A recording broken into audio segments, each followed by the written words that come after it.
இன்றைக்கி அவரைக்காய் சாம்பார் தாங்க வைக்க போகிறேன். எண்ணெய் ஊற்றிருக்கேன், கடுகு போட்டுக்கலாம்.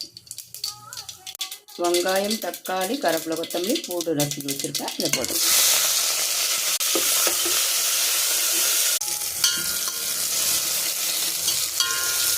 கொஞ்சம் பெருங்காயம்.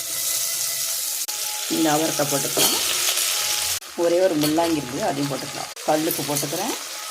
அப்படியே கலர் ஃபுல்லாக அழகாக இருக்கிறேன். மிளகாத்தூள் ஒரு ஸ்பூன் போட்டுக்கலாம். காய் வேகிறதுக்கு தேவையான அளவு தண்ணி.